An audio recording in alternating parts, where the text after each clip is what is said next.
Manalangin po tayo. Babagin naming Amang Diyos na sa amin ay nagmamahal, salamat sa pagpapakita ng kabag sa amin nung kami ay malayo sa iyo, at sa pagmamahal sa amin nang ang Panginoong Hesukristo mismo ang umako sa kahatulan at sumpa na nararapat sa amin.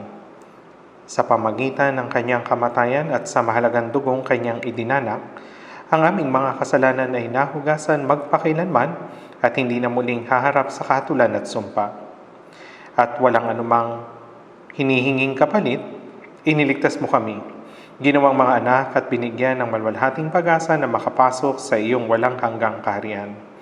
Ngayon, kami na tinubos ng iyong mahalagang dugo ay nagpapasalamat sa pagpapahintulot sa amin na magkatipon sa iyong harapan upang purihin ang iyong biyaya at pag-ibig, mag-aral ng iyong salita at magkaroon ng banal na pakikisama sa banal na kapulungan kasama ka.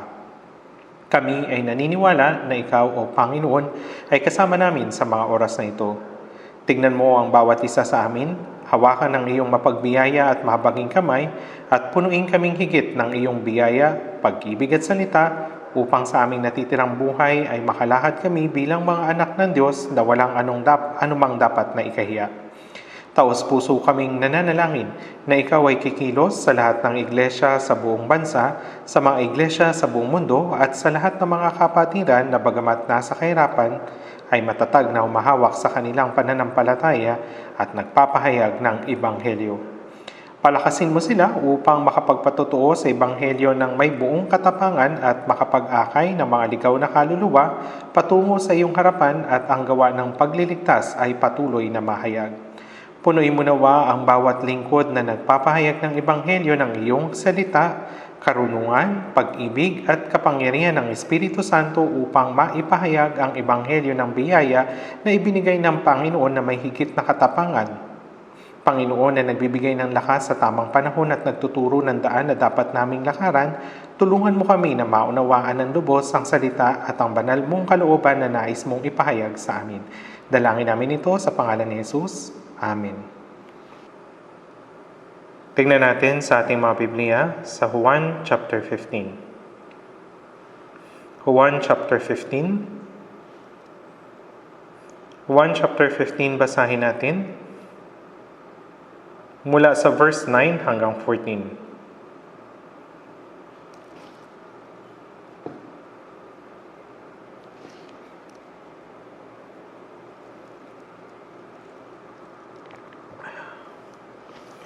Juan chapter 15, simula verse 9. Kung paanong minahal ako ng Ama, ay gayon din naman minamahal ko kayo. Manatili kayo sa aking pagmamahal. Kung tinutupad ninyo ang mga utos, ay mananatili kayo sa aking pag-ibig gaya ng aking pagtupad sa mga utos ng aking Ama, at ako'y nananatili sa kanyang pag-ibig. Ang mga bagay na ito ay sinabi ko sa inyo upang ang aking kagalakan ay mapasa inyo at ang inyong kagalakan ay malubos. Ito ang aking utos na kayo'y magmahalan sa isa't isa gaya ng pagmamahal ko sa inyo. Walang may higit pang dakilang pag-ibig kaysa rito na ibigay ng isang tao ang kanyang buhay dahil sa kanyang mga kaibigan. Kayo'y aking mga kaibigan kung ginagawa ninyo ang mga bagay na aking inuutos sa inyo. Kababalik ko lang mula sa ginanap na winter retreat sa Tokyo, Japan, noong nakaraang linggo. Meron na tayong mga 12 churches doon na mayroong 15 pastors at evangelists, kasama ang ilang naglilingkod bilang self-support ministers. Maraming taon na akong bumisita sa Japan, nagkaroon ng fellowship at nangaral ng Ebanghelyo doon. Nung una, si Elder So Yung Sup, na noon ay naglilingkod bilang isang elder sa Junju, ay nagtatrabaho sa Junbuk National University, ay nagpunta ng Japan bilang exchange professor. Sa pananatili niya doon, nagsimula siyang mag-evangelize sa kanyang mga estudyante. Tumulong ako sa pangangaral sa kanya doon. Gayunpaman, pagkatapos na may maligtas na ilang estudyante, sila ay bumalik din patungo sa Korea. Pagkatapos may mga naligtas ulit, sila ay bumalik din sa Korea dahil sila ay mga estudyante at hindi maaring manatili ng matagal sa Japan. Sa kabila ng maraming kahirapan at pagsisikap, kami ay nangaral ng Ebanghelyo kaya ngayon ay marami ng Hapon ang naligtas doon. Ang fellowship doon ay mabilis na lumalago at ang pangangaral ng Ebanghelyo ay aktibong isinasagawa. Sa 12 churches, 3 doon ang malayo kaya nagkaroon sila ng hiwalay na pagtitipon. Pagkatapos ng isinagawang winter retreat, nagkatipon muli ang mga evangelist doon para naman doon sa evangelist retreat. Naniniwala ako na ang mga bagong naligtas na mga kapatid ay masigasig na sumusunod sa salita ng Panginoon, nag-iibigan sa isa't isa at nagkakaroon ng fellowship at nagnanais na maipangaral ang Ebanghelyo sa buong Japan. Gayunpaman, talagang mahirap mangaral ng Ebanghelyo doon. Sa Japan, kapag narinig nila yung salitang Kristyanismo, kagad naisip nila na ito ay Unification Church. Dahil doon, may nekadipong pagtingin na sila sa Kristyanismo. Kaya kapag nagdadaos kami ng Bible Seminar, kailangan pa naming sabihin na wala kaming koneksyon sa Unification Church. Noon kasi nagdaos ng mass wedding ang Unification Church at talagang nagdulot ng maraming problema sa iba't ibang paraan na hanggang ngayon ay naalala pa rin ng maraming tao. Isa pa, karaniwan sa mga Hapon ay naglalagay ng kakaibang bagay sa kanilang bahay at doon sila nananalangin. Ipinagdadasal nila na magkaroon ng swerte at magandang kapalaran sa araw na iyon.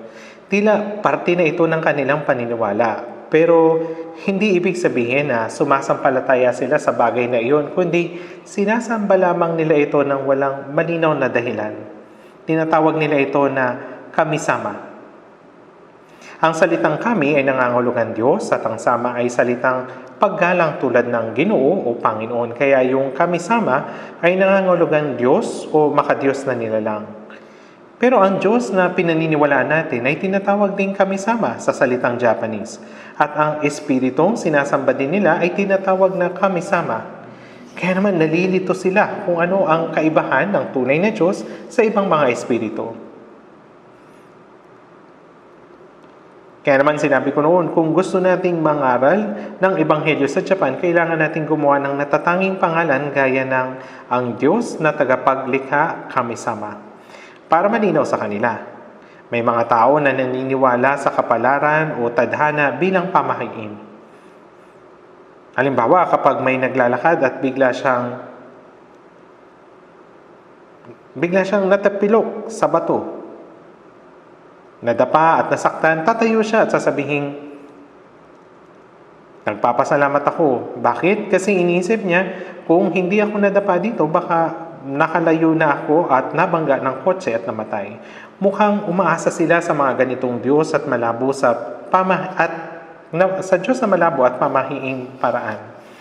Kahit namatay ang maraming tao dahil sa lindol, iniisip nila na kapalaran na nila yun. Dahil sa ganitong pag-iisip, napakahirap nilang ma-evangelize. Matagal na ang nakalipas, pumunta ako doon sa Kyoto at dumalo sa isang Japanese church kasama si Professor So Young-suk. Na kataon na yung pastor doon ay isang Koreano. Mainit niya kaming tinanggap at sinabi na ang Japan marahil ang pinakamahirap na lugar sa buong mundo para mangaral ng Ebanghelyo. Noon, kahit si Ichimura Kanso, isang naligtas at nangaral ng Ebanghelyo, ay hindi rin nakakita ng isang matagumpay na pangangaral doon. Ang Japan ay isang malaking bansa na may populasyon na halos 123 million, doble ng populasyon ng South Korea. Ngunit, kakaunti lamang ang mga ligtas at madalas na iniisip ko kung mayroon ba talagang o mayroon pa bang ibang mga church ang mayroong tunay na Ebanghelyo. Pero sila ay totoong kakaunti lamang. Kaya sinasabi ko sa mga Hapon, kapag ang Ebanghelyo na nagmula sa Jerusalem ay ipinangaral sa buong daigdig at pagkatapos ay darating ang wakas. Sa Jerusalem, Judea, Samaria at sa buong daigdig at sa Mateo 24:14, sinabi na At ang magandang balitang ito ng kaharian ay ipapahayag sa buong daigdig bilang patutuo sa lahat ng mga bansa at pagkatapos ay darating ang wakas. Gaya ng sinabi ni Jesus, ang Ebanghelyo mula sa Jerusalem, napahayag sa Roma, Europa at sa Amerika ay umikot at nakarating sa South Korea at isang bansa na nasa silangan sa mga huling panahon. At ang Japan, ang pinakasilangang bansa na malapit sa atin. Kaya sinasabi ko, kahit huli nang dumating ang Ebanghelyo sa Korea, ngayon ay meron na tayong 230 churches at ang Ebanghelyo ay aktibong ipinapangaral. Ngunit ang Japan, kung saan dumating ang Ebanghelyo ng mas huli kaysa sa Korea, ay nagkaroon ng kahirapan sa pangangaral ng Ebanghelyo. At kapag ang pangangaral ng Ebanghelyo sa Japan ay naging aktibo, naniniwala ko na ang gawa ng Panginoon ay matatapos doon. Dahil ito ang pinakasilangan mula sa Jerusalem. Yung Korea yung dulo ng kontinente. Ngunit sa isla, ito ay ang Japan. Kaya aktibo nating ipinapangaral ang Ebanghelyo na may buong sikap sapagkat ang ating natitirang oras upang mangaral ng Ebanghelyo ay hindi na sapat. Pinag-usapan ulit namin ito ngayon. At mukhang ang lahat ay handa at determinado. Kaya't kailangan talaga natin ang taimtim na panalangin para sa Japan Mission. Gayon din naman, sa gitna ng maraming kahirapan, ang Ebanghelyo ay aktibong ipinapangaral sa Africa, India, China, Russia, at sa South America. Ang Japan, na isa sa mga maunlad na bansa, ay patuloy na sumasalungat sa Ebanghelyo ng Diyos. At mahirap talagang ipangaral ang Ebanghelyo sa kanila. Gayunpaman, naniniwala ko na kikilos ang Diyos sa pamagitan ng ating mga kapatid. Sa edad ko ngayon, napapagod na akong maglakbay ng malayo. Naranasan niyo na bang biyumahe ng mahabang oras? Upang makarating doon sa silangan ng Amerika, gaya ng New York o Washington, nangangailangan ng halos 24 hours na pagbiyahe at madalas akong nagpupunta doon upang ipangaral ang Ebanghelyo nung kabataan ko. Ngunit ngayon hindi na. Gayunpaman, ay marami tayong mga batang pastor na may malaking pagnanais para sa misyon, kaya pinahintulutan ko silang umalis at mangaral. Ngunit ang Japan ay malapit lang. Maaari natin itong marating sa loob ng 2 oras. Kaya nagsisikap ako na makadalaw doon ng 2 beses sa isang taon upang kamustahin sila at ipalaganap yung Ebanghelyo. Totoong naniniwala ako na ang misyon para sa Japan ay ating tungkulin at pananagutan. Ang Korea ang unang nakaunawa at tumanggap ng Ebanghelyo at ngayon ay aktibong nangangaral. Kaya maliwanag na ipinagkatiwala ng Diyos sa atin ang misyon sa Japan. Kaya nga, dapat tayong tumulong at magsakripisyo ng malaki para sa pangangaral ng Ebanghelyo sa Japan. Ibinabahagi ko lamang ang balita tungkol sa misyon sa Japan. Lubhang dumami ang mga kapatid na naligtas kumpara sa dati. Lahat ng mga churches ay nagkakatipon sa isang lugar at nagsasagawa ng autumn or summer retreat tuwing Mayo taon-taon. At maraming mga kapatid ang dumadalo doon. May isang maluwag na lugar. Itong lugar na ito ay ginamit noon sa Olympics. Meron itong maraming matutuluyan at ngayon ginagamit iyon upang ipangaral ang Ebanghelyo. Ito yung maikling balita tungkol sa Japan. Doon sa Olympic stadium na yon, doon nila ipinapangaral yung Ebanghelyo. Anyway, ito yung maikling balita tungkol sa Japan. Ako ay nangangaral tuwing linggo ng may paksang ang buhay na nanatili sa Panginoon. Hindi ko tiyak kung ito'y pang-12 o pang-13 sermon na. Sa Juan chapter 15 verse 3 hanggang 4, kayo'y malilinis na sa pamagitan ng salita na aking sinabi sa inyo. Kayo'y manatili sa akin at ako'y sa inyo. Nagsabi siya ng isang natatanging salita. Ang salitang ito ay ang ebanghelyo ng biyaya ng Diyos at ating ngang narinig ito gaya ng sinabi doon sa unang Pedro chapter 1 verse 22 na inyong pagsunod sa katotohanan sapagkat ang pagtanggap ng ebanghelyo ay pagsunod. Nilinis na ninyo ang inyong mga kaluluwa. Kayo'y malilinis na. Kayo'y manatili sa akin. Ang mga naligtas, ang utos ngayon, para sa mga naligtas, kayo'y manatili sa akin. Doon sa verse 4, at ako'y sa inyo.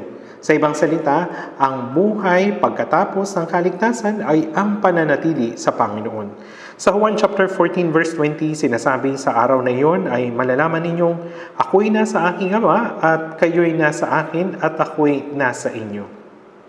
Itinuturo ng talatang ito na sa araw na iyon, nung tayo'y naligtas at pagkaraan ng ating kaligtasan ating naunawaan na ang Panginoon ay nananahan sa atin at tayo'y nananahan sa Kanya. Ang pangungusap na ako'y nasa aking Ama at kayo'y nasa akin at ako'y nasa inyo ay maaari ring maunawaan bilang pagkakaisa. Gaya ng sinabi ko sa inyo noon, tayo'y naging isa. Tayo na mga makasalanan ay tumanggap ng kapatawaran at ang ating mga kaluluwa ay naligtas. Naging mga anak ng Diyos at nasa atin ngayon ang Panginoon. Sa Mateo chapter 1, ipinahayag ang pangalan ni Jesus. Siya'y manganganak ng isang lalaki at ang pangalang itatawag mo sa kanya ay Jesus. Ito ang sinabi kay Jose na asawa ni Maria. Ang kahulugan ng pangalang Jesus ay kaligtasan. At ang pangalang itatawag mo sa kanya ay Jesus, sapagkat ililigtas niya ang kanyang bayan sa kanilang mga kasalanan. Sa Ingles, Jesus is Savior. Si Jesus ang Panginoon ng kaligtasan. At ang pangalang itatawag niya sa kanya ay Emmanuel, na ang ibig sabihin ay kasama natin ang Diyos. Ang layunin ng ating kaligtasan ay upang ang Diyos ay makasama natin at sa huli, iniligtas niya tayo upang dalhin sa kanyang walang hanggang kaharian upang manahan tayo doon magpakilanman. Hindi ko lubos na nalalaman kung inyong naunawaan kung gaano kadakila na naligtas tayo. Tayong mga makasalanang itinakdang mapahamak magpakilanman ay hindi lamang tumanggap ng kapatawaran kundi naging mga anak tayo ng Diyos. Ang Diyos na lumikha ng kalawakan ay ang ating Ama. Sa Mateo chapter 6, nang ituro ni Jesus ang panalangin, sinabi niya, manalangin nga kayo ng ganito, Ama naming nasa langit. Sa Ingles, Our Father in Heaven. Ama natin. Ama ng mga naligtas. Ama naming nasa langit. Pag-isipan po natin ito. Ang langit ay ang lahat ng dako kung saan nananahan ng Diyos, pati na ang sansinukob. Bumaba sa lupa si Jesus mula sa langit at ang Diyos na lumikha at namamahala sa kalawakan ay naging ating Ama. Ating Ama. Kaya kapag tayo'y nananalangin, sinasabi natin, Ama namin, tunay na kamangha-mangha na matawag natin ng Diyos na ating Ama. Nasusulat sa Roma chapter 8, at kung mga anak ay mga tagapagmana din, mga tagapagmana ng Diyos at mga kasamang tagapagmana ni Kristo.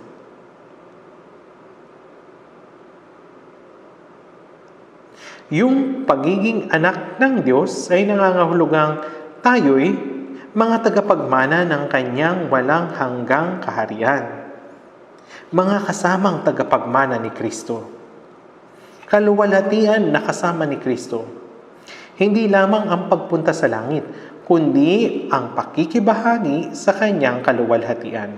Mahirap itong lubos na maunawaan, di ba?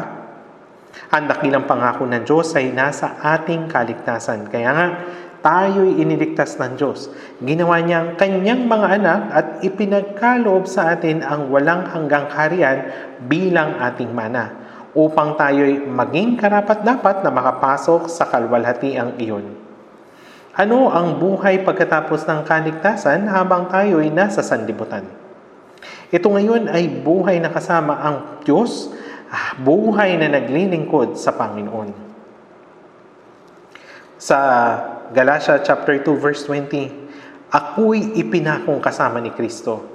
Ang pagiging makasalanan ko na nakatakdang mapahamak sa impyerno ay ganap nang natapos doon sa krus. Ito yung kahulugan nito. Si Jesus ay namatay sa halip na ako. At doon sa ikalawang Korinto chapter 5 verse 14, nasusulat,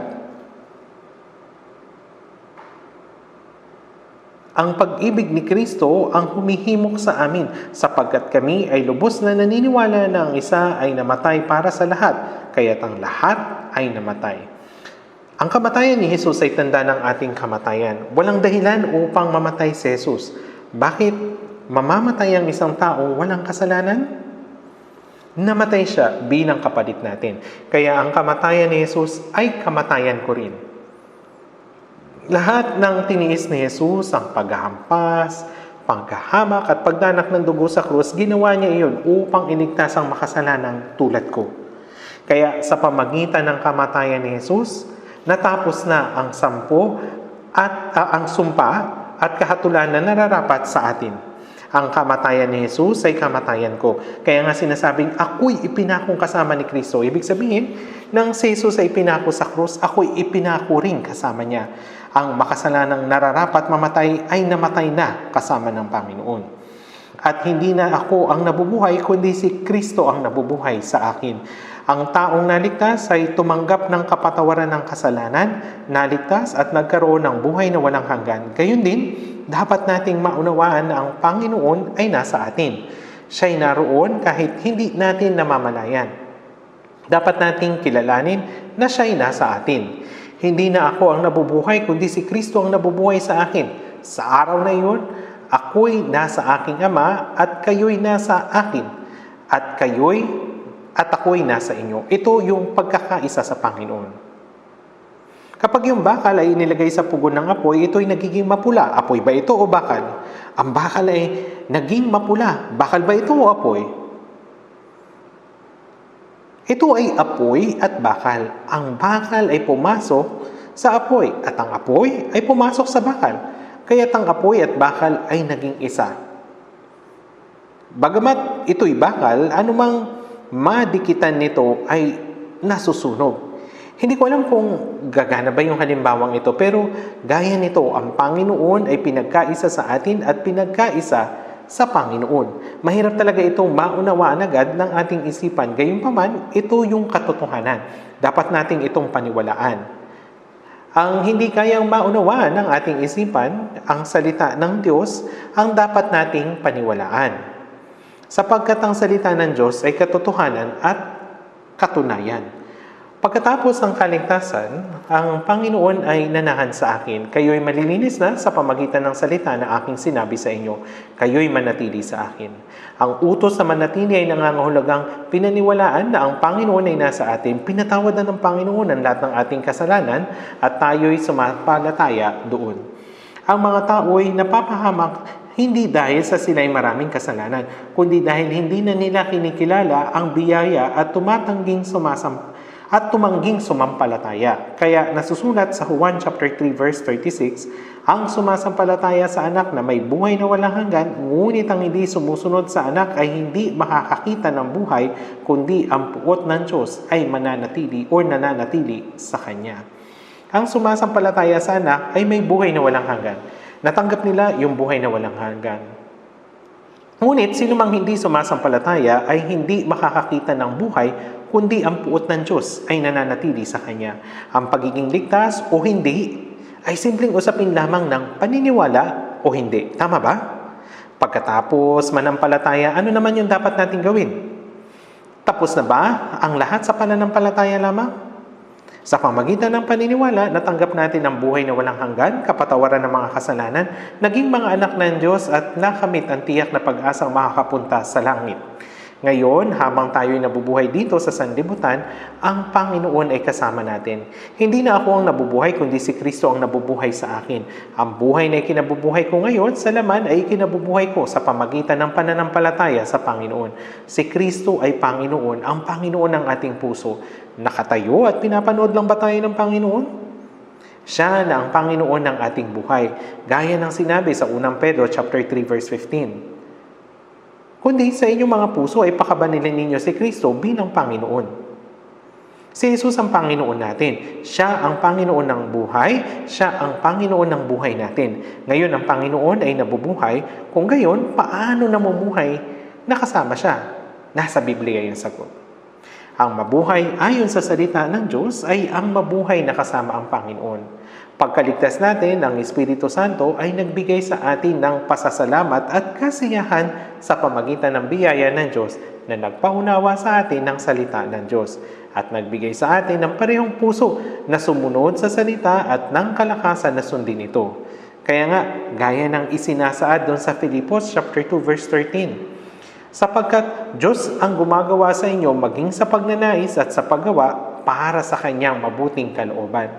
Ang nananahan sa atin ay ang Diyos. Ang Diyos at si Jesus ay iisa at pareho lamang na nagkaloob sa atin ng pagkaunawa ng kalooban ng Diyos at ng pagnanais na maisakatuparan ito. Diyos ang gumagawa sa inyo maging sa pagnanais at sa paggawa. Hindi pinipilit dahil ang maisakatuparan ng kalooban ng Diyos ay ang layunin ng ating buhay. Ito ang ating pinakaaasam. Yung Diyos ang gumagawa sa ating maging sa pagnanais at sa paggawa. Kaya ipinagkaloob sa atin ang pagkaunawa sa kalooban ng Diyos at ng matinding pagnanais na maisakatuparan ang Kanyang salita at gayon din ng lakas upang magawa ito. Ito yung buhay sa pananampalataya. Lahat ng mga relihiyon ay sama-sama lamang nagtitipon upang magbasa, magkabisa ng ilang mga kasulatan sa kanilang mga sariling relihiyon. Sa katunayan, ang Budismo ay wala talagang pinaniniwalaan. May pinaniniwalaan ba sila? Wala itong bagay na sinasamba. Hindi sinabi ni Shakyamuni na gumawa ng rebulto at sumamba o magdasal sa kanila. Wala ring utos na manalangin. Kaya yung Budismo ay wala talagang bagay na dapat sambahin. Ngunit dahil wala, ang mga tao ay gumawa na lamang para sa kanilang mga sarili. Kagaya ito ng mga Israelita na gumawa ng gintong guya sa ilang. Ang mga tao ay may puso na naghahanap sa Diyos. Ngunit kung hindi nila siya kilala, nag-iimbento na lamang sila. Gumagawa ang Hapon ng ganitong bagay at sinasamba ito. Wala din silang anumang banal na kasulatan doon, kaya naman yung nangyari, gumawa na lamang sila ng sarili nilang kasulatan ng Budismo. Sinasabi ng mga Muslim na maaga daw nawala ng magulang si Muhammad, natutong magnegosyo kasama ng kanyang tiyuhin at pagkatapos nagpakasal sa isang mayamang biyuda. Nabuhay siya kasama ng isang biyuda, tapos pumunta siya sa isang kuweba sa bundok upang manalangin. At natanggap daw niya yung pahayag mula kay Allah. Ito ay hindi makatotohanang kwento. Pagkatapos ay tinawag niya ang kanyang sarili na propeta ni Allah. Ang Quran, ito ay nabuo sa pinagsamang lumang tipan at ang mga kwentong inimbento lamang niya. Sa madaling salita, gumawa siya ng peking kasulatan. Gumawa siya ng Diyos na ang pangalan ay Allah, na hindi naman talaga totoo. Kung iisipin natin ang tungkol dito, ito ay talagang katawa-tawa. Katawa-tawa. Ang bawat reliyon ay ginagawa lamang ng tao ayon sa kanilang sariling mga ideya. Ang tao ay may ligas na pagnanais na hanapin ang Diyos. Kaya ibinigay sa atin ng Diyos yung mga kasulatan upang ating makilala ang Diyos. Sa pamagitan ng sansinukob at lahat ng nilikha ng Diyos ay malalaman ito ng tao at mananampalataya sila sa Kanya. At sa pamagitan ng Biblia ay magagawang maunawaan ng tao kung ano ang tunay na pag-ibig at biyaya ng Diyos. At sa pamagitan ng pananampalataya ay natanggap nila ang kaligtasan. Ngunit, ang dyablo ay nagtatanim ng maling kaisipan sa mga tao upang sila ay mapunta sa impyerno. Gayunpaman, nakarating tayo sa pagkakilala sa buhay na Diyos, nakilala ang kanyang biyaya sa pamagitan ng mga kasulatan at tumanggap ng kaligtasan. Ganun nga nakakamangha ang pagpapalang ito. Ngayon ay ang huling panahon ng Kristyanismo. At ngayon, mga daan-daang denominasyon na ang meron. Maraming gusali ng simbahan, maraming pastor at maraming miyembro ng simbahan. Ngunit sa Lucas chapter 13 sinasabi, marami ang magsisikap na pumasok at hindi makakapasok. Maraming tao ang nagnanais na pumasok sa langit, ngunit sinasabi ng Biblia na napakakaunti ng makakapasok. Sinasabi na ang bilang ay napakakaunti lamang. Sinasabi ng Biblia doon sa Lucas chapter 13 verse 24, magsikap kayong pumasok sa makipot na pintuan. At doon sa Mateo chapter 7 verse 14, makipot ang pintuan at masikip ang daan patungo sa buhay at kakaunti ang nakakatagpo niyon. Sa mga nagsasabi na naniniwala sila kay Jesus, ang bilang ng tao na tunay na naligtas ay talagang napakaliit. Sana ay hindi kayo magkaroon ng maling pagkaunawa sa talatang ito. Sa ilang taon ng aking pangangaral, ito ang nararamdaman ko. Sa bawat 1,000 Kristiyano, magiging mapalad kung kahit isa ay talagang naipanganak na muli. Hindi ito pinararami. Napakakaunti talaga ng mga taong naligtas. Sinasabi ng kasulatan, marami ang nagsisikap na pumasok at hindi makakapasok. Mas marami ang mga taong hindi makakapasok sa langit kaysa sa mga tunay na makakapasok. Kaya nga sa Lucas chapter 12 verse 32, sinabi ni Jesus, huwag kayong matakot munting kawan sapagkat nakakalugod sa inyong Ama na ibigay sa inyo ang kaharian. Tinatawag ng Diyos sila na kanyang kinalulugdan na ibinigay ang kanyang kaharian sa munting kawan. Naiintindihan ba ninyo? Gaano nga nakakamangha na tayo ay nasa Panginoon. Pinupuna tayo ng mga tao dahil hindi tayo tulad nila, pero nagpunta na ba sila upang makinig ng salita? Ano yung nagawa nating mali? Yung mga tao ng Israel, ang pinili ng Diyos, ay pinatay nilang Mesiyas na sinugo ng Diyos. Bakit? Dahil itinuring nila si Jesus na isang erehe at ipinapatay siya. At kanina nang inakusahan si Apostol Pablo bilang pinuno ng sekta. Sinabi nila na si Jesus ay ereheng Nazareno at si Pablo ang pinuno nito. Kaya hinangad nilang patayin si Pablo. Sino ang gumawa nito? Ang mismong mga taong pinili ng Diyos. Kahit na ang buong sanlibutan at buong komunidad ng Kristiyano ay punahin tayo, hindi tayo matitinag. Sa huli ay mahayag kung sino ang tunay na erehe at totoong nagtataglay ng tunay na pananampalataya. Dapat nating maunawaan kung gaano kalaking pagpapala na tayo ay nakarating sa pagkakilala ng katotohanan, matanggap ang kaligtasan at ngayon ay kabilang sa banal na kawan. Ngayon, nabubuhay na ang Panginoon sa atin. Siya ang Panginoon ng aking buhay.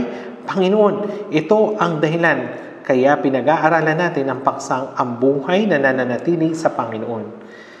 Silang mga hindi ligtas ay nasa labas ni Kristo, sa labas ng Panginoon. Sila ay nasa labas ng pangako ng Diyos.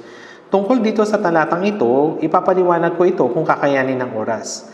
Doon sa Juan chapter 15 verse 9, kung paanong minahal ako ng Ama, ay gayon din naman minamahal ko kayo, manatili kayo sa aking pagmamahal. Kung paanong minahal ako ng Ama, gaano sa tingin ninyo inibig ng Diyos Ama ang kanyang anak na si Jesucristo. Sa Mateo chapter 3, nang mabautismohan si Jesus ni Juan na tagapagbautismo sa ilog ng Jordan at umahon mula sa tubig, ang langit ay nabuksan at isang tinig mula sa langit ay narinig, ito ang minamahal kong anak na sa kanya ako lubos na nalulugod. Hindi natin lubos na maiintindihan kung gaano kalalim ang pagmamahal ng Diyos sa Kanya, sa Kanyang buktong na anak. Kaya pag-isipan ninyo ng mabuti yung mga salitang ito, kung paanong minahal ako ng Ama, gayon din naman minamahal ko kayo. Ang salitang buktong na anak ay hindi nangangahulugan na ipinanganak ng Diyos si Jesus. Ang Ama, ang Anak at ang Espiritu Santo, ang tatlong persona na ito ay pantay-pantay. Kung sa sarili lang nating kaisipan, hindi natin ito lubos na maunawaan. Ang Diyos Ama, si Jesus na Anak, at ang Espiritu Santo ay tatlong persona, ngunit iisang Diyos. Kung susubukan natin itong ipaliwanag, maaari nating sabihin na yung kuryente ay iisa, ngunit depende kung saan ito nakakonekta. Iba ang ipapakita nito. Nagbibigay ng kuryente. Sa taglamig ay nagbibigay ito ng init kapag konektado ito sa lampara. Nagbibigay naman ito ng liwanag. Ang kuryente ay isa, ngunit ito ay nagpapakita sa iba't ibang anyo. Halimbawa din, ang isang tao, sa tahanan tinatawag siyang tatay ng kanyang anak at ng kanyang asawa na honey, at sa church ay tinatawag siyang pastor. Isang tao lamang, ngunit ang kanyang tungkulin ay naiiba depende sa sitwasyon. Gayunpaman, kahit na ang mga ganitong pagpapaliwanag ay hindi lubos na ipapahayag yung katotohanan ito. Anyway, yung Ama, yung Anak at ang Espiritu Santo, ang tatlong personang ito ay isa. At sinasabi sa atin ng Biblia kung gaano kamahal ng Diyos Ama ang Diyos Anak. Kung paanong minahal ako ng Ama, ay kayo naman minamahal ko kayo. Kung paanong minamahal ng Diyos ang kanyang tanging anak, ganun din tayo minahal ni Jesus. Ang pag-ibig na ito ay direktang nakakonekta sa pag-ibig ng Diyos. Sinabi dun sa Juan chapter 3 verse 16, sapagkat gayon na lamang ang pag-ibig ng Diyos sa sanlibutan na ibinigay niya ang kanyang tanging anak. Minahal ng Diyos ang lahat ng tao sa mundo ng sobra na ibinigay niya yung kanyang tanging anak upang mamatay bilang handog na pantubos. Dahil minahal tayo ni Jesus ng napakadakila, sinabi niya, manatili kayo sa aking pagmamahal. Ito yung gusto kong ibahagi sa inyo ngayon.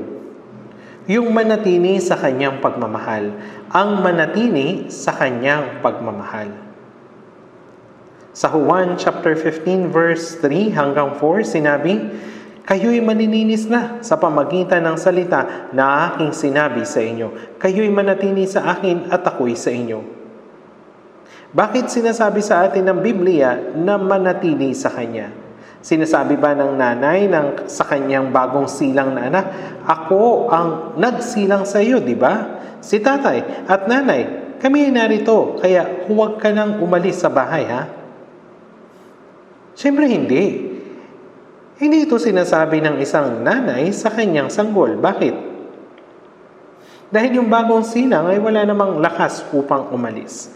Ang sanggol ay hindi makakapunta sa kung saan-saan. Kaya ang ganitong salita ay hindi na kailangan. Subalit, bakit sinabi sa atin ng Biblia na kayo'y manatili sa akin at ako'y sa inyo? Bakit ibinigay niya sa atin ang utos na ito? Dahil ang isang Kristiyano ay maaring iwan ang Panginoon. Bakit? Dahil nasa laman pa tayo. Naligtas na tayo at nananahan sa atin ang Espiritu Santo, subalit ang laman ay hindi pa lubusang nagpapasakop sa Espiritu Santo. Kung babasahin natin yung Galatia chapter 5, sapagkat ang laman ay nagnanasa laban sa Espiritu. Nagnanasa laban sa. Ibig sabihin, ito ay napupuot sa Espiritu. Kapag naligtas ang isang tao, nagkakaroon siya ng dalawang pagkatao sa loob. Naroon yung lumang pagkatao na hindi pa nababago at ang Espiritu Santo. Ang Espiritu Santo ay nalulugod sa kalooban ng Diyos at ang nais niya ay mabuhay ayon sa kalooban ng Diyos. Subalit, yung laman ay ayaw itong gawin. Naglalaban sila sa isa't isa sapagkat ang laman ay nagnanasa laban sa Espiritu at ang Espiritu ay laban sa laman. Laban sila sa isa't isa. Noong araw ng palengke, may isang diakono na nagbigay sa akin ng aklat na mayroong nakakawiling kwento tungkol sa itim at puting aso na naglalaban. Ayon sa kwento, may isang lalaking nagbigay ng 2 aso sa isang tao. Pinalaki niya ito at naging napakatalino. Nag-isip siya ng maaari niyang gawin sa kanila. Sa wakas, ipinasya niyang magkapera sa pamagitan ng mga ito.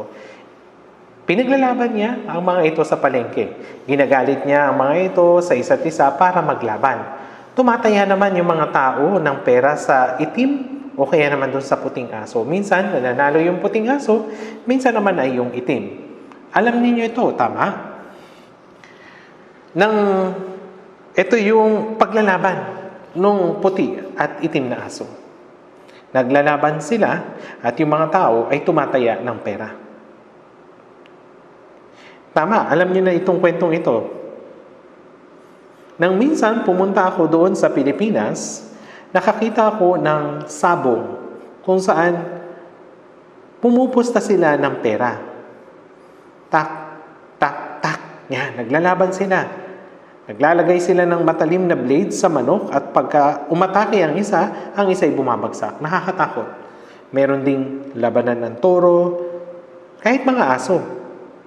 Kapag araw ng palengke, may nagtatanong, saan ka pupusta? Maglalaban yung 2 ngayon. Minsan ang puting aso ang nananalo, minsan naman ay yung itim. Walang nakakaalam, subalit alam ng may-ari. Paano? Ginugutom niya ang isa at ang isa na may pinapakain niya ng husto. Siyempre, ang nakakain ng husto ang nananalo. Paano mananalo yung mahina sa gutom?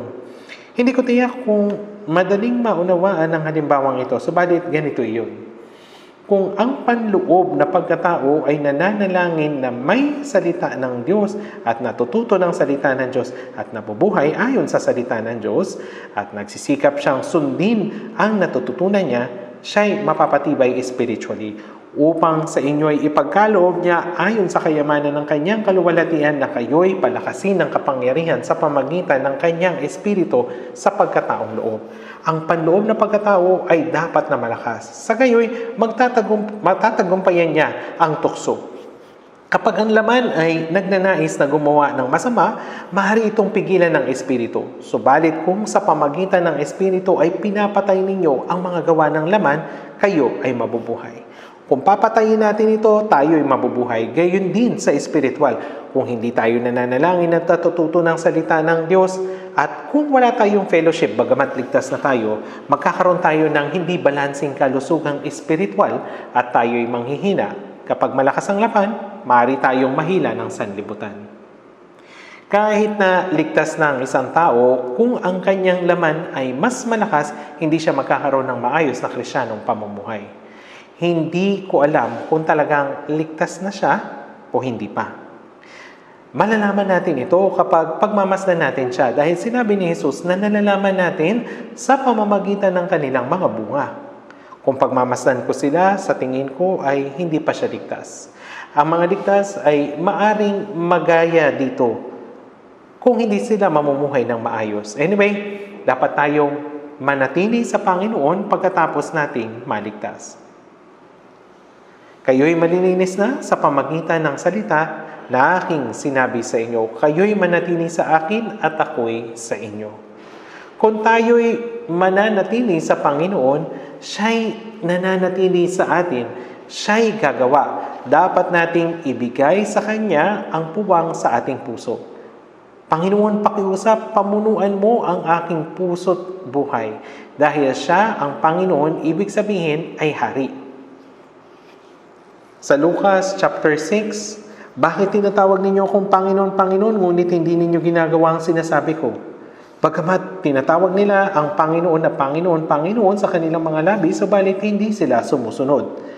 Ang pagtawag ng Panginoon, Panginoon ay kasinungalingan. Kapag inuutusan ng hari ang kanyang lingkod, ang lingkod ay dapat na sumagot ng, Opo, Panginoon, at dapat siyang sumunod. Si Jesus yung hari ng mga hari at ang Panginoon na nagligtas sa atin. Bagamat tinatawag niya na natin siyang Panginoon, Panginoon, kung namumuhay naman tayo ayon sa ating sariling kagustuhan, yung pagtawag sa Kanya ng Panginoon, Panginoon ay kasinungalingan.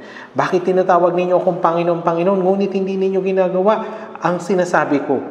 Sinabi ito ni Jesus, ito'y magkasalungat. Sinasabi niya, manatili kayo sa aking pagmamahal. Ang pananatili sa biyaya ng Panginoon, pananatili sa buhay ng Diyos, pananatili sa pamumuno ng Espiritu Santo, at pananatili sa Panginoon ay nangangahulugang pananatili sa pag-ibig. Kung paanong minahal ako ng Ama, ay gayon din naman minamahal ko kayo.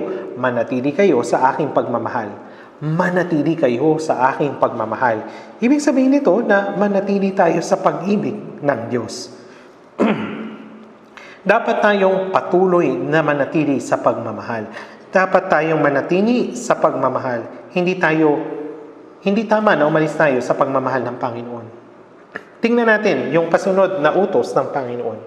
Doon sa verse 10, Juan chapter 15, verse 10. Juan chapter 15, verse 10. Kung tinutupad ninyo ang aking mga utos, ay mananatili kayo sa aking pag-ibig gaya ng aking pagtupad sa mga utos ng aking Ama at ako'y nananatili sa kanyang pag-ibig. Ang pananatili sa pag-ibig, ang ibig sabihin ay pagtupad sa mga utos ng Ama. Ang pagtupad sa utos ay pananatili sa pag-ibig ay magkapareha. Tinutupad ni Jesus ang utos ng Ama upang siya'y manatili sa kanyang pag-ibig. Gayon din, Kung tinutupad ninyo ang aking mga utos, ay mananatili kayo sa aking pag-ibig.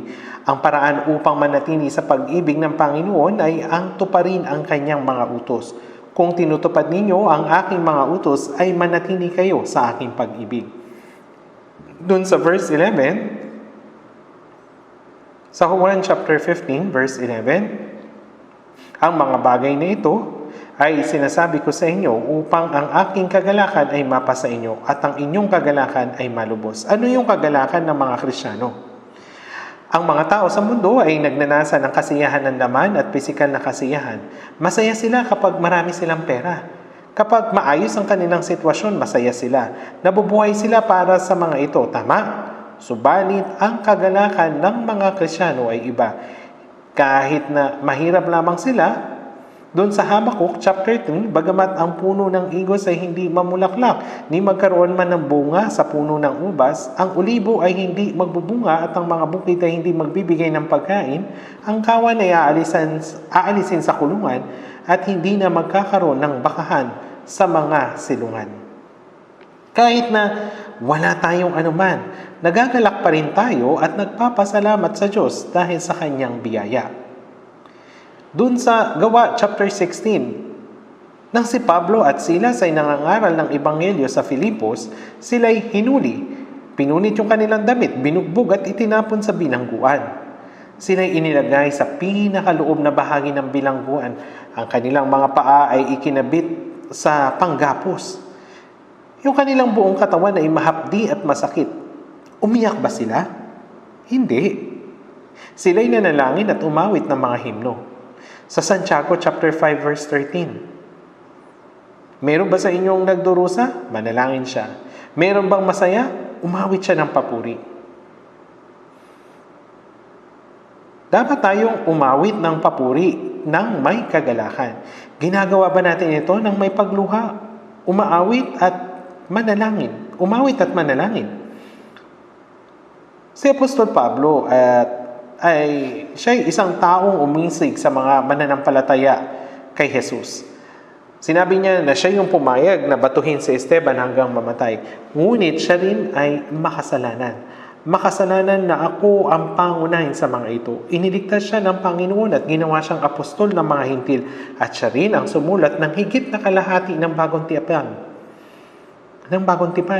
Opo, simulat siya ng 14 na aklat dun sa bagong tipan. Sa lumang tipan, masasabi natin na si Moises ang pinakadakilang propeta at ang pinakadakilang apostol sa bagong tipan ay si Apostol Pablo. Ang orihinal niyang pangalan ay Saul, ngunit binago niya ito sa Pablo. Kung iisipin ang biyaya ng Diyos, hindi lamang iniligtas ang isang makasalanang tulad niya, kundi ginawa rin siyang apostol upang ipalaganap ang ebanghelyo. Siya ay nagalak at nagpapasalamat kahit na siya ay binugbog at ikinulong. Gaano siya nagdusa? Habang nangangaral ng ebanghelyo, mas maraming nagpapagal, mas maraming pagkabilanggo at di mabilang nabugbog at malimit na nabibingit sa kamatayan. Sa mga Hudyo ay 5 ulit akong tumanggap ng 40 hagupit, kulang ang isa, 3 ulit na ako'y hinampas ng mga pamalo. Siya ay hinampas ng 3 ulit gamit ang isang pamalo at halos mamatay. Inisip ng mga patao na siya ay patay na at pagkatapos siyang batuhin, kanina siyang tinapon, ngunit siya ay bumangon at nangaral muli. Sa pagpapagal at hirap, sa mga pagpupuyat sa gutom at uhaw, madalas na walang pagkain, giniginaw at hubad. Meron bang sino man ang nakaranas ng ganitong kahirapan? Kanyang sinabi, lahat ng daan patungo sa Roma. Maring inisip niya na kapag naipangaral niya ang ebanghelyo sa Roma, mabilis itong lalaganap sa buong mundo. At sa kanyang huling kahilingan ay nakaharating siya doon sa Roma at nangaral. Pagkatapos mangaral ng 2 taon, siya ay pinugutan ng ulo. Maging sa kamatayan, siya ay nagalak. Alam ba ninyo ito? Hindi ba kamangha-mangha na ang Panginoon ay nasa atin? The Lord walked with me and made me His friend. No one knows the joy we shared. Sino nakakalam nito? Ang mga bagay na ito ay sinabi ko sa inyo upang ang aking kagalakan ay mapasa inyo at ang inyong kagalakan ay mabuhay. Ang kagalakan ng Panginoon, kapayapaan ang iniiwan ko sa inyo, ang aking kapayapaan ang ibinibigay ko sa inyo, at ang inyong kagalakan ay malubos. Dapat tayong mapuno ng kagalakan sa pamagitan ng mga bagay na ibinibigay sa atin ng Panginoon. At sa Juan chapter 15 verse 12, ito ang aking utos na kayo'y magmahalan sa isa't isa gaya ng pagmamahal ko sa inyo. Tinupad ni Jesus ang salita ng Ama na sinasabing, gaya ng aking pagtupad sa mga utos ng aking Ama at ako'y nananatili sa kanyang pag-ibig. Kung tinutupad ninyo ang aking mga utos ay mananatili kayo sa aking pag-ibig. Ito ang aking utos na kayo'y magmahalan sa isa't isa gaya ng pagmamahal ko sa inyo. Ang utos na ibinigay sa atin ng Panginoon ay upang ang mga naligtas na banal ay magmahalan sa isa't isa. Kung paano minahal ng Diyos Ama ang kanyang anak na si Jesus, ganun din tayo minahal ni Jesus. Minamahal natin si Jesus at ang Ama. Sa pamagitan ng pag-ibig sa inyo, na iyon, yung pag-ibig na iyon, dapat nating mahalin ang mga kapatid. Ano sa tingin ninyo? Ito ba ang utos ng Panginoon ay paraan upang manatili sa Kanya? Opo. Kung tinutupad natin ang aking mga utos ay mananatili kayo sa aking pag-ibig gaya ng aking pagtupad sa mga utos ng aking Ama at ako'y nananatili sa Kanyang pag-ibig. Mga kapatid, ang buhay pananampalataya ay hindi biro. Hindi ito reliyosong buhay. Hindi ito formalidad lamang. Ang tanging anak ng Diyos ay namatay sa krus upang iligtas tayo. Sinasabi doon sa Hebreo chapter 2 verse 3, ganito kadakilang kaligtasan. Alam niyo ba kung gaano kadakila at kamangha-mangha ang kaligtasang ating tinanggap? Doon sa Mateo chapter 16 verse 26. Sapagkat yung mapapakinabangan ng tao kung makamtan niya ang buong sanlibutan, ngunit mawawala naman ang kanyang buhay. At ano ang ibibigay ng tao na katumbas ng kanyang buhay? Ang buhay na iyon ay ang kaluluwa. Ang tinutukoy ng Panginoon ay hindi ang pisikal na buhay na nagtatagal lamang ng ilang taon.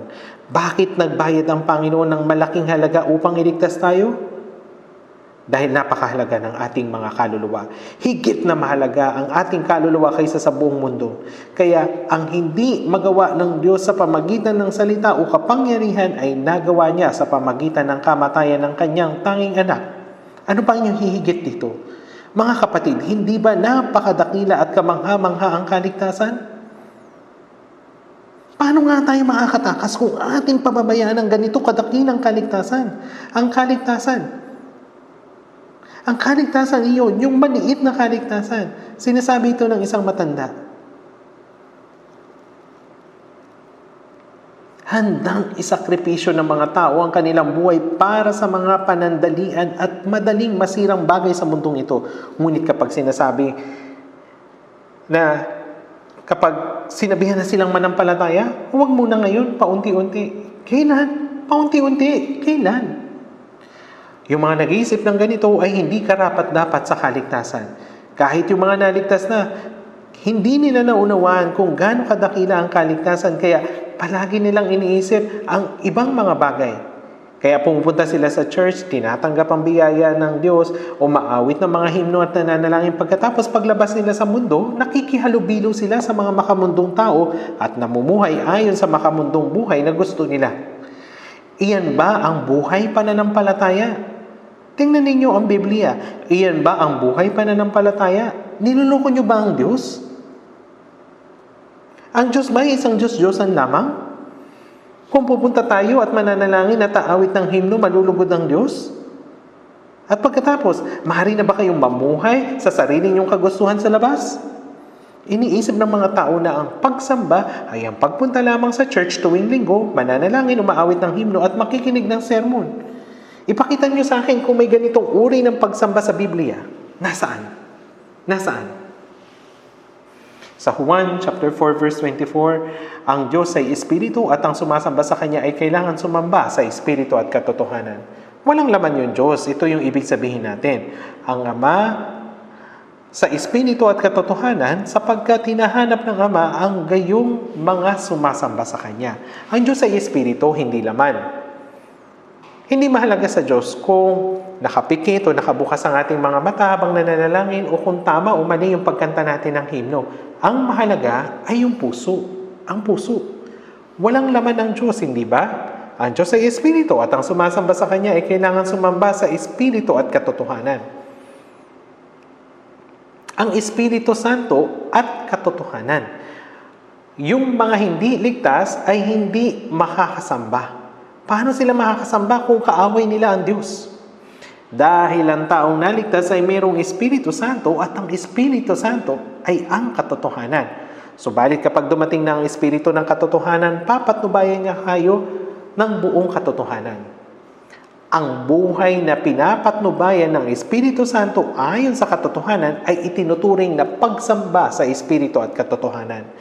Roma chapter 12 verse 1, inyong ialay ang inyong mga katawan na isang handog na buhay, banal at kasiyasiya sa Diyos na siyang ninyong makatwirang paglilingkod. Doon sa lumang tipan, ang mga alay na ginagawa sa pamagitan ng pagpatay ng tupa, kambing o guya. Ngunit hindi na ganito ngayon. Hindi na. Nang mamatay si Jesus sa krus, natapos na yung lahat ng pag-aalay. Si Jesus ay inalay sa Diyos bilang mabangong samyo. Tinupad niya ang gawain ng kaligtasan at tinanggap ng Diyos ang handog na iyon.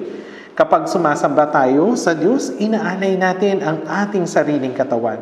Sinasabi sa unang Korinto chapter 6 verse 19 hanggang 20, o hindi ba ninyo nalalaman na ang inyong katawan ay templo ng Espiritu Santo na nasa inyo, na tinanggap ninyo mula sa Diyos, at kayo ay hindi sa inyong sarili sapagkat kayo'y binili sa isang halaga, kaya't luwalhati ninyo ng inyong katawan ang Diyos. Yung ating katawan ng templo ng Diyos. Bakit? Dahil nananahan ang Espiritu Santo sa atin. Ang ating katawan ng templo, iniisip ng ibang tao na ang gusali ng church yung templo. Gumagawa sila ng kasalanan sa labas, ginagawa ang anumang nais nila sa buong linggo, at pagpasok nila sa church, sasabihin nila, Diyos, kamusta ka na? Nananatili bang malayo ang Diyos sa loob ng 6 na araw at susulpot na lamang tuwing linggo o kaya naman Miyerkules upang tanggapin ang ating pagsamba? Ang Diyos ba ay isang Diyos-Diyosan lamang? Walang kabuluhan ang ganitong pag-iisip. Walang kabuluhan. Nagsimula akong magsimba nung first year ko sa middle school. Dahil Christian school yun, kailangan kong magsimba tuwing linggo. Yung pastor doon ay isang matandang lalaki. Yung matandang lalaking ito ay nakasuot ng mahabang damit. May vibrato ang kanyang boses at sinasabi niya, magsimula na tayo sa pagsamba. Ang mga sumasamba ay dapat sumamba sa Espiritu at katotohanan. Noon, nakala ko na normal lang iyon. Ngunit kalaunan, naunawaan ko ang isang bagay. Ang tunay na pagsamba ay makikita sa pamumuhay ng isang ligtas na tao sa kanyang katawan. Sa ating mga pag-iisip, salita at gawa, lahat ng ginagawa natin ay dapat na magpakita ng pagsamba. Inyong ialay ang inyong katawan na isang handog na buhay, banal at kasiyasiya sa Diyos. Hindi lamang pagsamba sa labas, kundi sa lahat ng ating iniisip, sinasabi at ginagawa ay dapat ialay sa Diyos bilang banal at buhay na handog na kanyang ikalulugod. Iyan ang kahulugan ng buhay na handog. Pareho ang kahulugan ng paghahandog at pagsamba. Iyong ialay ang iyong mga katawan, inyong ialay ang inyong mga katawan na isang handog na buhay. Ang ating buong buhay, namumuhay ayon sa kalooban ng Diyos at pagsunod sa Kanyang salita, ito ang pagsamba. Ito yung buhay na handog. Nabubuhay ba tayo ng ganito? Natanggap natin ang kaligtasan, ngunit namumuhay ba tayo na nagsasanay lamang ng isang relihiyon? Reliyosong tao ito at hindi Kristiyano. Ano yung ating gagawin? Dapat nating sundin ang mga utos ng Panginoon. Kung tinutupad ninyo ang aking mga utos, ay nananatili kayo sa aking pag-ibig gaya ng aking pagtupad sa mga utos ng aking Ama at ako'y nananatili sa kanyang pag-ibig. At kanyang sinabi, ito ang aking utos na kayo'y magmahalan sa isa't isa gaya ng pagmamahal ko sa inyo. Ano ang pag-ibig? Hindi ito tungkol sa pag-ibig ng tao. Ang pag-ibig ng Diyos ay lubos na magkaiba sa pag-ibig ng tao. Ang pag-ibig ng Diyos ay tinatawag na agape. Sa Griego, maraming salita para sa pag-ibig. Pag-ibig ng magulang, ng kapatid, ng magkaibigan, o romantikong pag-ibig. Iba't ibang uri ng pag-ibig. Ngunit ang pag-ibig ng Diyos ay agape. Ito ay ganap, banal, walang hanggan, walang kondisyon na pag-ibig. Ang pag-ibig ng Diyos ay hindi katulad ng pag-ibig ng tao. Sa pag-ibig na ito, ay iniligtas niya tayo. Kaya sa ganitong pag-ibig ay dapat nating ibigin ang Diyos at ang mga kapatid. Ito ang ibig sabihin ng agape, banal, perpekto, at walang hanggan. Dapat nating maingat na siyasatin ang ating pananampalataya. Hindi natin dapat ipagsawalang bahala ang mga ito. Inutos ng Diyos sa atin na magmahalan sa isa't isa. Kaya nga, dun sa Juan chapter 15 verse 13, walang may higit pang dakilang pag-ibig kaysa rito. Naibigay ng isang tao ang kanyang buhay dahil sa kanyang mga kaibigan. Kayo'y aking mga kaibigan kung ginagawa ninyo ang mga bagay na aking inuutos sa inyo. Walang mahigit pang dakilang pag-ibig kaysa rito na ibigay ng isang tao ang kanyang buhay dahil sa kanyang mga kaibigan. Kung ibinigay ng sino man ang kanyang buhay para sa kaibigan, hindi huwad na pag-ibig na yun. Kung ang isang tao ay nalunod at ang isang tao ay namatay para mailigtas siya, ito ay kahangahangang pag-ibig. Sa lahat ng uri ng pag-ibig ng tao, ito yung pinakadakila, hindi po ba? Noong 1964, panahon niyo ng Vietnam War.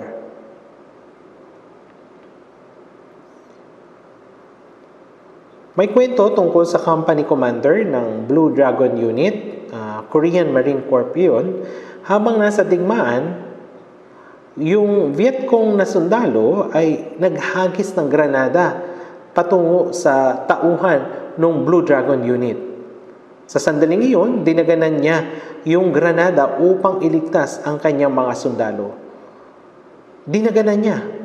Kaya naman, nang sumabog yung granada, lubusang naglasog-lasog yung kanyang katawan. Ngunit dahil sa kanyang sakripisyo, yung lahat ng kanyang sundalo ay nakaligtas. Nakita ko yung kwentong ito doon sa Education Command Headquarter kung saan nandun yung kanyang bantayog. Itinayo yung kanyang bantayog doon.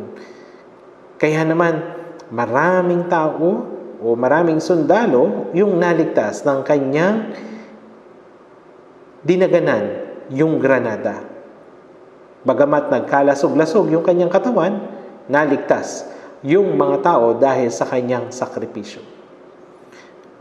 Yung kanyang bantayog ay makikita doon sa Education Command Headquarter. Kung tutusin po, may kaparehong pangyayari nito.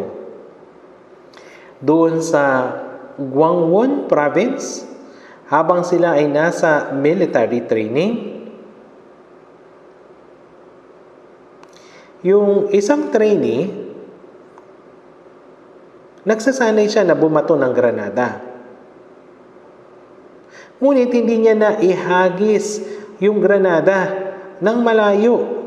Nahulog ito sa malapit sa kanila. Sa oras na iyon, yung captain in charge sa training, ginawa niya ay dinaganan niya yung granada upang mailigtas yung mga trainees. Yung kanyang katawan ay lubhang nagkalasog-lasog, ngunit naligtas ang buhay ng kanyang mga trainees. Si Jesus ang namatay sa krus sa halip natin sa mga makasalanang nakatakda sa impyerno, pero upang iligtas tayo at gawing kanyang kaibigan. Ito yung dahilan. Walang may higit pang dakilang pag-ibig kaysa rito na ibigay ng isang tao ang kanyang buhay dahil sa kanyang kaibigan. Kayo'y aking mga kaibigan kung ginagawa ninyo ang mga bagay na aking inuutos sa inyo. Namatay si Jesus upang iligtas ang mga makasalanang gaya natin at gawin tayong mga kaibigan. At ibinigay ng isang tao ang kanyang buhay dahil sa kanyang mga kaibigan. Ang siyang gumawa nito ay kapantay ng Diyos. Siya ay banal. Siya ang tanging bugtong na anak. Siya ay pumarito sa anyong tao upang mamatay para sa atin. Sa Juan chapter 10 verse 18, sinabi ni Jesus, walang nagalis nito sa akin, kundi kusa kong ibinibigay. Ang Panginoon ay kusang namatay sa halip na tayo upang iligtas tayo. Tayo ay naging mga kaibigan ng Panginoon. Anong patunay? Kayo'y aking mga kaibigan kung ginagawa ninyo ang mga bagay na aking inuutos sa inyo. Kung sinusunod natin ang kanyang mga utos, tunay na tayo ay kanyang mga kaibigan. Kung naniniwala tayo na ang Panginoon ay namatay para sa makasalanang gaya ko, iniligtas at ginawa niyang kaibigan, dapat tayong mabuhay ayon sa kanyang salita. Kung gagawin natin ang mga utos ng Diyos, ito ay patunay na tayo ay kanyang mga kaibigan. Kung hindi tayo naging kaibigan, o isipin natin ito, hindi tayo naging magkaibigan sa paggawa ng anuman, kundi ito ang patunay na tayo ay naging magkaibigan. Naunawa ninyo ba? Ano ba yung inutos ng Panginoon? Kayo'y magmahalan sa isa't isa kung paanong minahal ko kayo. Sa unang Juan chapter 4 verse 16 sinabi, ang Diyos ay pag-ibig. Hindi sinasabi ng talata na ang Diyos ay maraming pag-ibig. Ibig sabihin ay siya ang pinagmumulan ng pag-ibig. Ang Diyos ay pag-ibig. Si Jesus ang kinakatawan ng pag-ibig. Siya ang nagpakita sa atin ng pag-ibig ng Diyos. Siya ang nagpakita ng pag-ibig ng Diyos. Doon sa Roma chapter 5 verse 8, subalit, pinatutunayan ng Diyos ang kanyang pag-ibig sa atin na nung tayo'y mga makasalanan pa, si Kristo ay namatay para sa atin. At sa Roma chapter 5 verse 10, sapagkat kung nun ngang tayo'y mga kaaway ay pinakipagkasundo tayo sa Diyos sa pamagitan ng kanyang kamatayan ng kanyang anak, kamatayan ng kanyang anak. Nung tayo ay mga kaaway pa, namatay para sa atin si Kristo. Pinatunayan ng Diyos ang pag-ibig sa ganitong paraan. Anong ibig? Ano yung higit na pag-ibig kaysa rito? Ibinigay ng Diyos yung kanyang tanging anak upang mamatay para sa atin. Ganito niya ipinakita ang kanyang dakilang pag-ibig. Ang dakilang pag-ibig, kagaya ng himno na sinasabing, when love shines in, joy and peace to others bringing, when love shines in. When love shines in.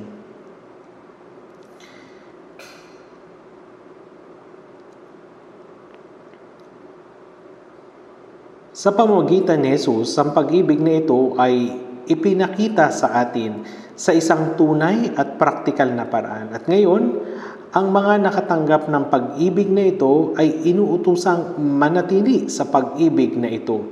Ibig sabihin nito ay isabuhay ang pag-ibig. Tignan natin saglit doon sa Juan chapter 13. Juan chapter 13 verse 34 hanggang 35. Juan chapter 13 verse 13 hanggang 35. Basahin natin ito ng sabay-sabay. Juan chapter 13 verse 34 hanggang 35. Isang bagong utos ang sa inyo'y ibinibigay ko na kayo'y magmahalan sa isa't isa. Kung paanong minahal ko kayo, magmahalan din kayo sa isa't isa. Sa pamagitan nito ay makikilala ng lahat ng mga tao na kayo ay aking mga alagad kung kayo'y may pag-ibig sa isa't isa. Mas detalyadong ipinakita ang parehong katotohanan. Kung may buhay, may pag-ibig. Ang ina ay lubos na inibig ang kanyang anak. Iniibig niya ang kanyang anak. Kahit nga yung mga hayop ay ibinibigay ang kanilang buhay para sa kanilang mga anak. Kung saan may buhay, ay may pag-ibig. At kung saan may pag-ibig, ay may buhay. Kung walang pag-ibig, ay walang kamatay. Ang meron lamang ay kamatayan. Ang agape love ay walang hanggang pag-ibig, sakdal na pag-ibig, ganap na pag-ibig, at banal na pag-ibig. Isang bagong utos ang sa inyo'y ibinibigay ko, na kayo'y magmahalan sa isa't isa. Alam ba ninyo kung bakit ito tinatawag na bagong utos? Doon sa lumang tipan, napakaraming utos pagkatapos patungkol sa pag-ibig. Maraming utos patungkol sa pag-ibig. Sinasabi sa Levitico chapter 19 verse 18, kundi iibigin mo ang iyong kapwa na gaya ng sa iyong sarili. Ito ang sa lumang tipan. Ngunit sa bagong tipan ay iba. Isang bagong utos ang sa iyo'y ibinibigay ko na kayo'y magmahalan sa isa't isa. Hanggang saan? Kung paanong minahal ko kayo. Ito ang bagong bahagi. Kung paanong minahal ko kayo. Kung paanong namatay ako para sa inyo. Dapat kayong magmahalan sa isa't isa. Sinasabi doon sa unang Juan chapter 4 verse 19, tayo'y umiibig sapagkat siya ang unang umibig sa atin.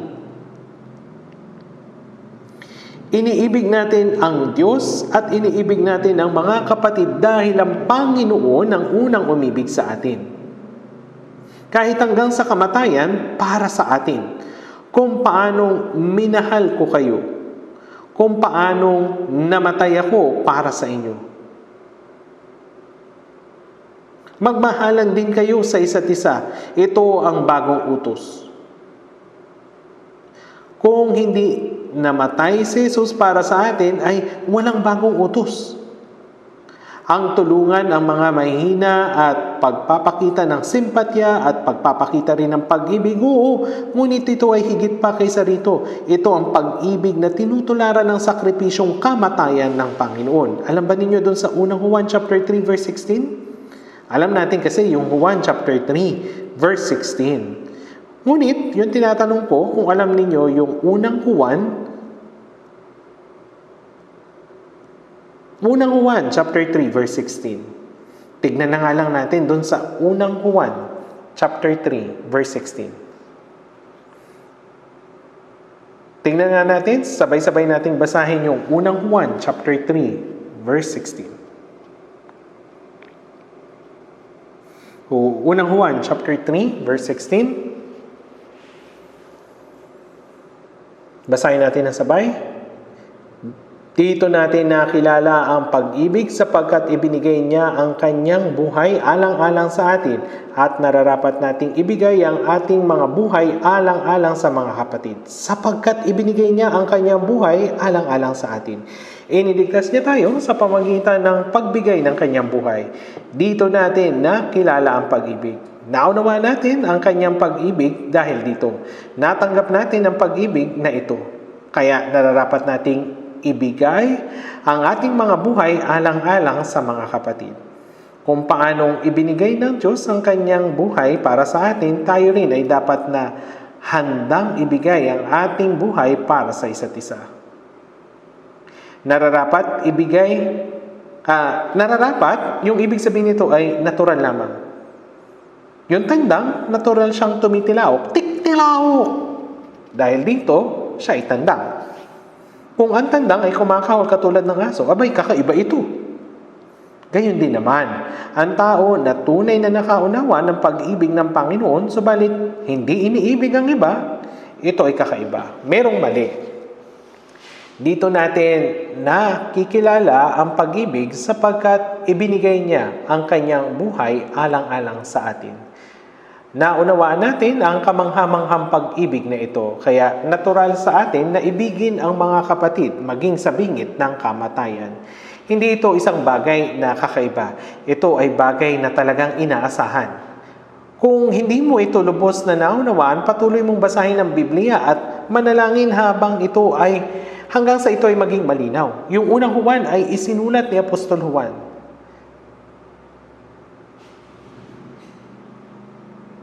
Si Juan, siya yung pinakabata doon sa 12 apostol. Kapag kumakain, ang mga Hudyo ay humihilig. Sa pelikulang Ben-Hur, makikita ninyo ang mga Hudyo na kumakain ng gayon.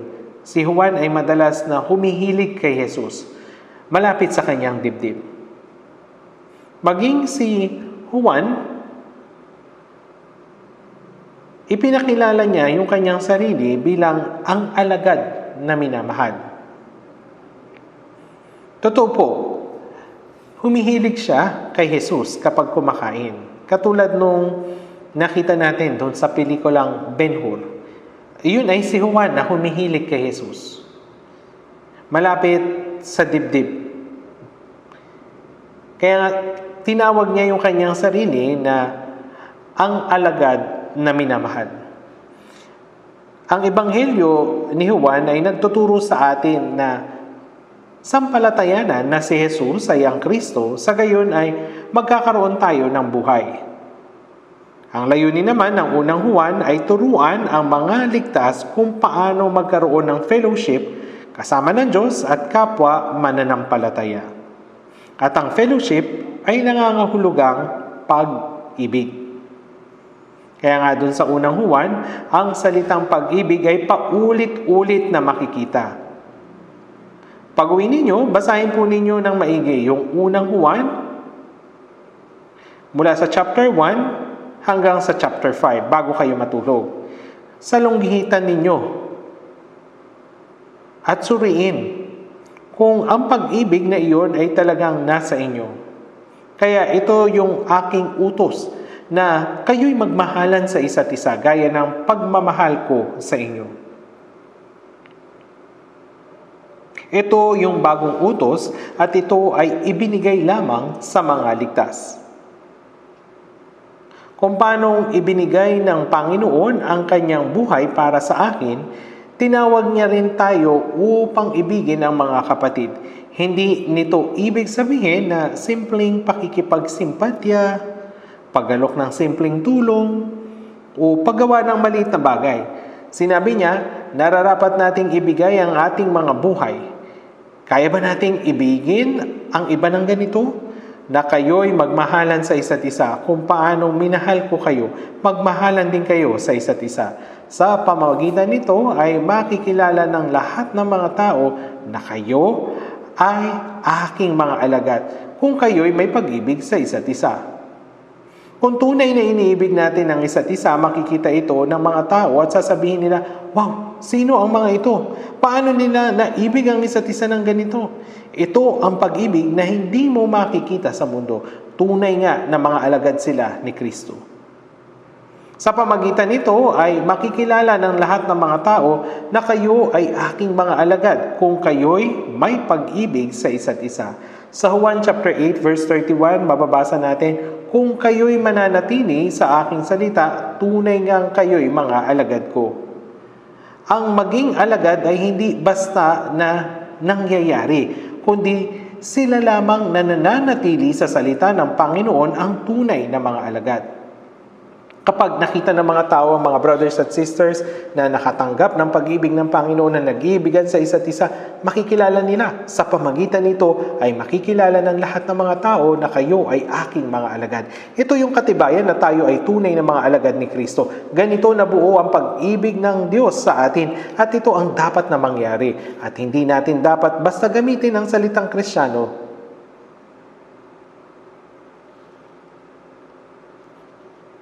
Sa trabaho, minsan sinasabi ng mga tao, uy, si Miss Kim ay isang Kristiyano. O kaya naman, uy, si Miss Park ay isang tapat na Kristiyano. Anong basihan nila? Dahil lang ba sa pumupunta sila sa church? Pero nagiging Kristiyano ba ang tao sa pagpunta niya sa church? Sinasabi sa Roma chapter 8 verse 9, subalit kung ang sino may walang Espiritu ni Kristo, siya'y hindi sa Kanya. Ang Kristiyano ay taong tinatahanan ni Kristo, taong tunay na sinasamahan ni Kristo. Ang Espiritu ni Kristo, ang Espiritu Santo at ang Espiritu ng Diyos ay isa. Ang Diyos, si Kristo at ang Espiritu Santo ay nananahan sa ganito. Ganito ang tunay na Kristiyano. Ang taong hindi pa na ipanganak na muli, hindi siya maaaring maging Kristiyano. Ang taong iyon ay miyembro lamang ng isang reliyosong Kristiyano, palasimba. At kung paano ang taong may Espiritu ni Kristo lamang ang maaaring tawaging Kristiyano. Ang salitang alagad ni Kristo ay gayon din. Lahat ng mga naligtas ay naging alagad ni Kristo. Doon sa Mateo chapter 28 verse 19, bago ang pag-akyat niya sa langit, sinabi ni Jesus, "Gawin ninyong alagad ang lahat ng mga bansa." Ang taong ligtas ay isang alagad. Sa mga gawa, chapter 2 ng araw ng Pentecostes, halos 3,000 mga tao ang naligtas. Nadagdag ng araw na iyon ng may 3,000 kaluluwa. Sila'y tinatawag na mga alagad. Gawin ninyong mga alagad ang lahat ng mga bansa. Kapag ang isang tao ay naipanganak ng muli, ang taong iyon ay naging alagad ni Kristo. Ang lahat ng mga naligtas ay mga alagad ni Kristo. Hindi lang ang 12 ang mga alagad ni Kristo. Gawin ninyong alagad ang lahat ng mga bansa. Bautismoan ninyo sila sa pangalan ng Ama at ng Anak at ng Espiritu Santo at turuan silang sundin ang lahat ng mga bagay na inuutos ko sa inyo. Ang alagad ay taong natuto mula sa guro, tinutularan, sumusunod at nakikibahagi sa kapalaran ng guro. Sunod, bautismo.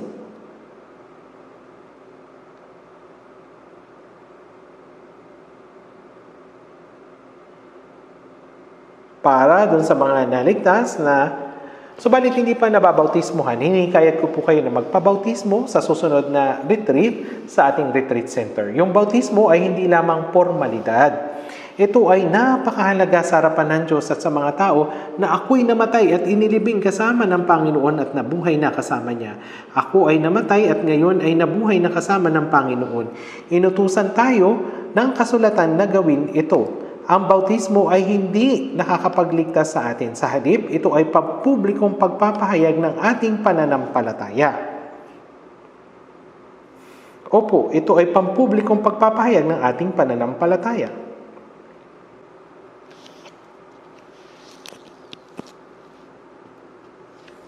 Turuan sila ng mga salita ng Panginoon at tiyakin na sinusunod nila ito.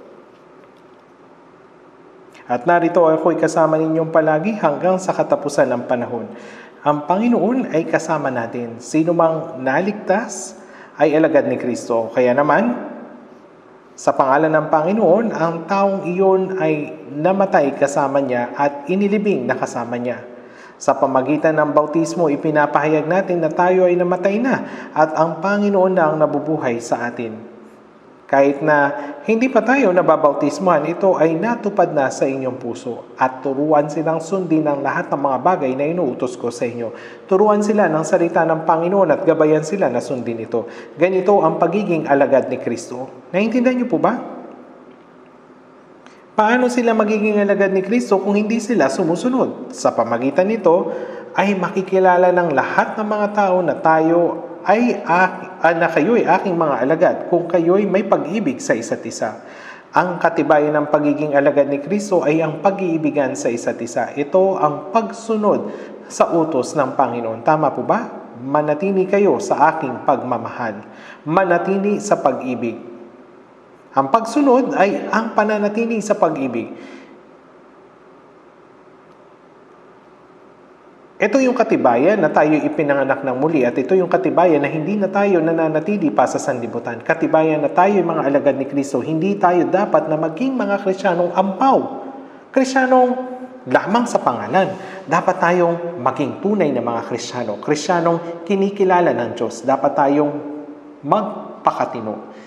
Kaya't magpakatino at magpigil sa sarili, lalong-lalo na kapag inyong nakikita na papalapit na ang araw, ang pag-ibig ng mundong ito ay lumalamig sapagkat ang mga tao ay magiging maibigin sa kanilang mga sarili, maibigin sa salapi, walang kabanalan, talagang makasarili. Mga taksil, kung paanong ipinagbili ni Judas si Jesus, gayon din nila ipinagbili ang kanilang buti, ang kanilang mga kaluluwa. Kinaladkad sila ng dyablo at dinala patungo sa impyerno. At tayo, ang mga tao na inihiwalay na sa lahat ng mga ito. Tama po ba? Nag-aalala ko na baka maging gaya tayo ng gayong mga reliyosong tao na nagtitipon lamang tuwing linggo, nananalangin, kumakanta ng mga himno, nakikinig sa pastor at sinusukat kung ang sermon ay maganda o hindi. Binabati yung isa't isa at sinasabing magkita tayo sa susunod. Huwag tayong maging ganito. Dapat tayong maging tunay na mga Kristiyano. Pakiusap, basahin ninyong maigi po yung mga talatang ating pinag-aralan sa bahay at pag-isipan at pagbulayan ito. Kaya naman, manalangin na po tayo. Mabagin amang Diyos, nung kami ay lumakad malayo sa iyo dahil sa aming masamang gawa, ay naging mga kaaway ng Diyos, inibig mo pa rin kami. Nung hindi ka pa namin nakikilala, inihandog ng Panginoon ang kanyang sarili para sa amin at dumanak ang mahalagang dugo niya. Sa gayon, ang aming mga kasalanan ay napatawad magpakailanman at ang aming mga kaluluwa ay natubos. Salamat sa iyong biyaya na gumising sa amin upang maunawaan ang iyong dakilang pag-ibig at gumabay sa amin sa kaligtasan sa pamagitan ng pananampalataya sa iyong masaganang biyaya. Kami ay naging mga anak ng Diyos, naging mga Kristiyano at tumanggap ng buhay na walang hanggan. Panginoon, pamahalaan at patnubayan mo kami sa aming natitirang buhay sa mundo na makalakad kasama ng Panginoon, manatili sa kanyang pag-ibig, sa kanyang salita at mabuhay sa pagsunod sa kanya. Maibalik nawa namin ang kalwalatian sa Diyos Ama. Ipinagkakatiwala namin ang lahat ng ito sa iyong makapangyarihang kamay at dalangin namin ito sa pangalan ni Jesus. Amen.